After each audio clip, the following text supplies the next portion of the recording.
What do those mysterious Band 9 IELTS essays look like? And why do so many candidates fail to achieve even Band 7 in IELTS writing? That's what you're about to learn in this lesson. We'll have a look at a full Band 9 sample answer, which you can also download as PDF. It's Asia. Let's get started. Our topic is coming from the official Cambridge practice tests. Nowadays, many people choose to be self-employed rather than work for a company or organization. Why might this be the case? What could be the disadvantages of being self-employed? Give reasons for your answer and include any relevant examples from your own knowledge or experience. Write at least 250 words. The subject of employment or self-employment is regularly used in real exams. Let me clarify one word. Self-employed are people who work for themselves rather than for a company. These are freelancers, for example, an English tutor or an accountant, and entrepreneurs who open a business, for example, a shop owner. Now, you can only get a high score in IELTS writing, from Band 7 and up, if you fully answer the question. It may be easier for you to understand what's required if you first determine what type of task you're looking at. Generally, there are 5 types of tasks: advantages and disadvantages, 2 views and your opinion essays, problem solutions, and 2 direct questions. Take a moment to think about what type we have here. The first question is, why might this be the case? In other words, why do people choose to become self-employed? What are their reasons? Or what advantages does self-employment offer? In this particular case, reasons and advantages are the same thing. The second question is, what could be the disadvantages? Well, this is not a problem solutions question, as we need to provide the disadvantages, not the solutions. And actually, we don't have a problem. The fact that people are becoming self-employed is not a problem. The 2 closest are number 1 and number 5. Let's have a look at them a bit closer. So far, we've agreed that we need to provide the advantages and disadvantages in our essay. In the advantages and disadvantages question type, the most common question is, do the advantages outweigh the disadvantages? Or which are greater? So we must clearly express our opinion, explaining why the advantages are greater or the disadvantages. Not giving a clear opinion when it's required is a major mistake. Do we need that in our essay? No. All we need is to say what the reasons or advantages and the disadvantages are. Our type is 2 direct questions. In my courses, we look in detail into each question type, their differences, and learn how to express your opinion and how to answer each question type. I'll link the courses in the description if you'd like to check them out. Now, let's concentrate on the topic at hand. For our question type, the essay structure is quite straightforward. An introduction, an answer to the first question, an answer to the second question, and a conclusion. But I'd like to draw your attention to the 2 keys to getting anything from Band 7 and up. The first key is to explore each question sufficiently in depth without adding any irrelevant information.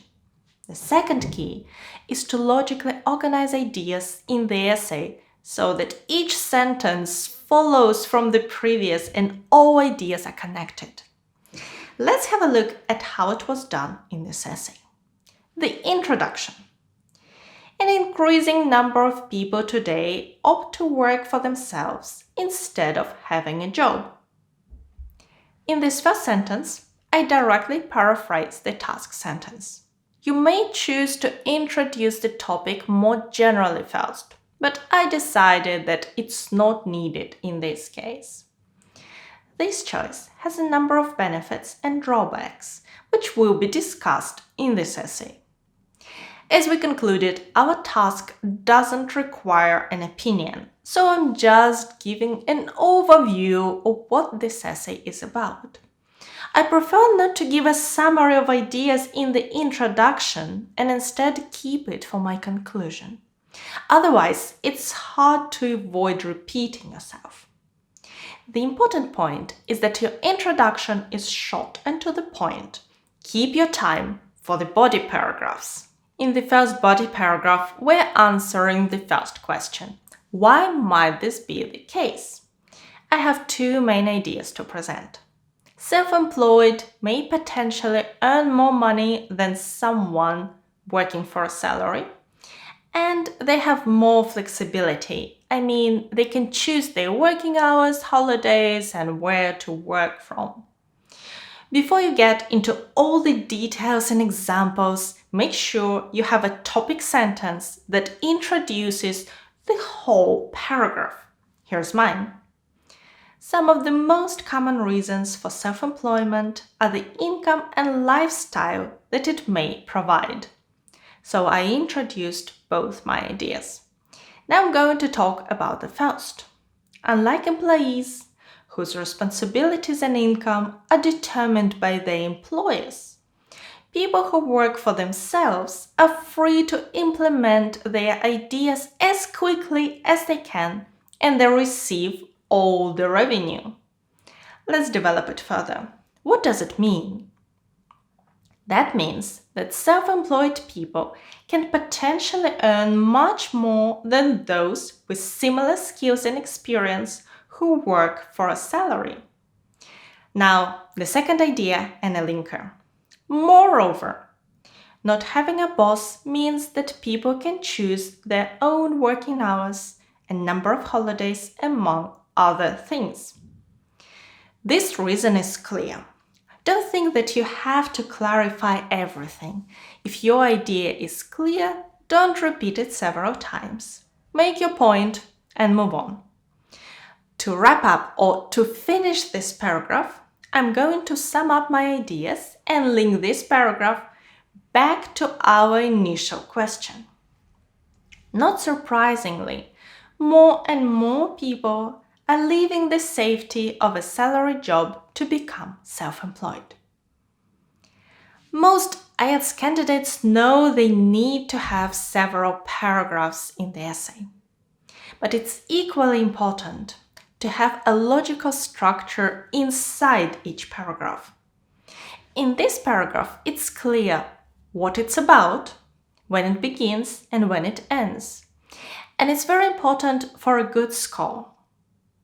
In my courses, we pay a lot of attention to this and learn formulas that can help you write each paragraph of your essay. But now let's have a look at body paragraph 2. Now we're answering the second question. What could be the disadvantages of being self-employed? Here, make sure that your essay is balanced. It doesn't matter whether you think that being self-employed is great or terrible. You need to give several reasons why people choose it and several disadvantages of it. My disadvantages or downsides are financial uncertainty. They don't know how much they will earn, more responsibilities, and higher level of stress. And the paragraph is, despite the obvious appeal, this phrase links this paragraph to the previous one where we discussed the appeal or the reasons why people choose it. Being self-employed is riskier than working for someone else. A simple statement that describes the whole paragraph. The sentence is short, but it's highly complex from the grammatical point of view. First, I use the introductory phrase with the linker despite, and put a comma where it should be, despite the obvious appeal, comma. Next, Being self-employed. Being is a gerund, again, a complex piece of grammar. And finally, I have a comparison with then. A complex sentence doesn't have to be long. Okay, I've introduced the paragraph, now the first idea. One of the risks is financial uncertainty. Simple and to the point. Band 9 essays can have simple sentences. Let's clarify this idea. Entrepreneurs and freelancers are not guaranteed a certain level of income, nor are they eligible for a pension, paid holidays, or sick leave. This is more complex. Nor are they eligible. This is called an inversion. The verb are is coming before the subject they, nor are they. Next. The workload may be higher too. A simple sentence and noun. Unlike employees who can specialize in one function, the self-employed are responsible for all of their business operations, from attracting clients to delivering products and services to preparing their financial accounts, to name a few. This is probably the longest sentence in my essay. Vary your sentence structures. One sentence may be simple and short, the next may be long and complex. The multitude of issues that self-employed people have to manage. So I'm already summarizing the disadvantages I've named so far, may cause them more stress and anxiety than full-time employees tend to experience. This is my last idea, which also summarizes my paragraph. Self-employed people face a number of issues which cause stress. So it's clear that the paragraph is finished. All we need is a conclusion. Here is mine. To conclude, more and more people are becoming self-employed, so I'm restating what this essay is about. Choosing the flexibility and unlimited potential this career path provides. That's the summary of the reasons. Now, the summary of the disadvantages.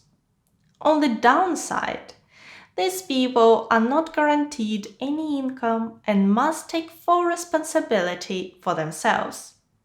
Short and to the point. Okay, this essay is 286 words long. I must say that I've spent a fair amount of time on making this essay more concise or making it shorter while keeping all the ideas. If your English is advanced and you can write fast, your essay may go above 300 words. That's not a problem. You need enough space to develop your ideas. If, however, there is a risk that you may run out of time before you finish, keep your answer under 300 words. Of course, this is just one way to write an essay on one topic. For your exam, you should learn what types of tasks exist in task 1 and task 2, how to answer each of them, and what to write about in each part of your answer, and more generally, what the IELTS writing requirements are and how to meet them. I've designed my online courses specifically to teach you all this. These courses can help you prepare for IELTS writing and speaking in less time and achieve a higher score. I'm linking them in the description. Actually, you haven't seen the essay in full. You can download it in PDF right now. Thank you so much for watching me today. Good luck with your preparation and your exam. Bye!